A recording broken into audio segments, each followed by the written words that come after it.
ಸುದ್ದಿಗಾಗಿ ಸಿದ್ದು ನ್ಯೂಸ್. ಸುದ್ದಿಗಾಗಿ ಸಿದ್ದು ನ್ಯೂಸ್ಗೆ ಸ್ವಾಗತ. ನಾನು ಮುನೀರ್ ಅವಟಿಗೇರಿ.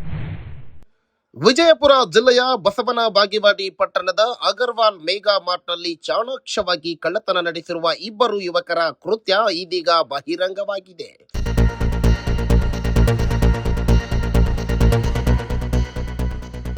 ಖರೀದಿ ಮಾಡುವ ನೆಪದಲ್ಲಿ ಮಾರ್ಟ್ ಒಳಗೆ ಪ್ರವೇಶಿಸಿದ ಯುವಕರು ಬೆಲೆ ಬಾಳುವ ಚಾಕೊಲೇಟ್ಗಳು, ಬೂಸ್ಟ್ ಡಬ್ಬಿ ಸೇರಿದಂತೆ ಗೃಹ ಉಪಯೋಗಿ ವಸ್ತುಗಳನ್ನು ಆಯ್ದುಕೊಂಡು ತಮ್ಮ ಒಳ ಉಡುಪುಗಳಲ್ಲಿ ಅಡಗಿಸಿಕೊಂಡಿದ್ದಾರೆ. ಅದಾದ ನಂತರ ಕಡಿಮೆ ಬೆಲೆಯ ವಸ್ತುಗಳಿಗೆ ಮಾತ್ರ ಬಿಲ್ ಪಾವತಿಸಿ ಯಾರಿಗೂ ಅನುಮಾನ ಬರದಂತೆ ಮಾರ್ಟ್ನಿಂದ ಹೊರನಡೆದಿದ್ದಾರೆ. ಆದರೆ ಯುವಕರ ನಡೆ ಅನುಮಾನಾಸ್ಪದವಾಗಿದ್ದರಿಂದ ಮಾರ್ಟ್ ಸಿಬ್ಬಂದಿ ಸಿಸಿಟಿವಿ ದೃಶ್ಯಾವಳಿಗಳನ್ನು ಪರಿಶೀಲಿಸಿದಾಗ ಕಳ್ಳತನದ ಸಂಪೂರ್ಣ ಕೃತ್ಯ ಕ್ಯಾಮೆರಾದಲ್ಲಿ ಸೆರೆಯಾಗಿರುವುದು ಪತ್ತೆಯಾಗಿದೆ.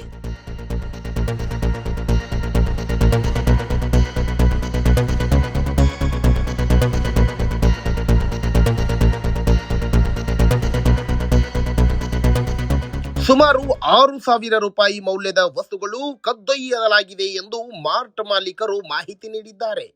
ಈ ಘಟನೆ ಬಸವನ ಬಾಗೇವಾಡಿ ಪೊಲೀಸ್ ಠಾಣೆ ವ್ಯಾಪ್ತಿಯಲ್ಲಿ ನಡೆದಿದ್ದು, ಪೊಲೀಸರಿಗೆ ಮಾಹಿತಿ ನೀಡಲಾಗಿದ್ದು, ಸಿಸಿಟಿವಿ ದೃಶ್ಯಗಳ ಆಧಾರದಲ್ಲಿ ಆರೋಪಿಗಳ ಪತ್ತೆಗೆ ಕ್ರಮ ಕೈಗೊಳ್ಳಲಾಗಿದೆ. ಖರೀದಿ ನೆಪದಲ್ಲಿ ಕಳ್ಳತನ ಮಾಡುವವರ ಮೇಲೆ ಕಠಿಣ ಕ್ರಮ ಅಗತ್ಯ ಎಂಬುದು ಸಾರ್ವಜನಿಕರ ಆಗ್ರಹ.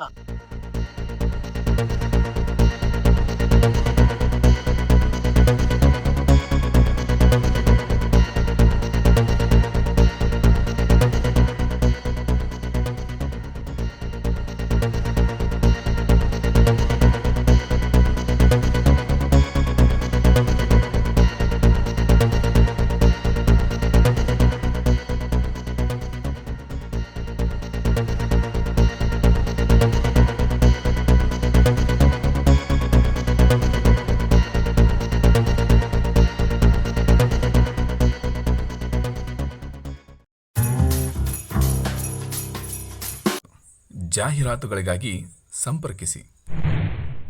ಹೆಚ್ಚಿನ ವಿಡಿಯೋಗಳಿಗಾಗಿ ನಮ್ಮ ಚಾನಲನ್ನು ಶೇರ್ ಮಾಡಿ, ಹಾಗೆ ಸಬ್ಸ್ಕ್ರೈಬ್ ಮಾಡಿ. ಯಾಕೆಂದರೆ ನಮ್ಮ ಸುದ್ದಿಗಳು ನಿಮಗೆ ಬೇಗನೆ ತಲುಪುತ್ತವೆ.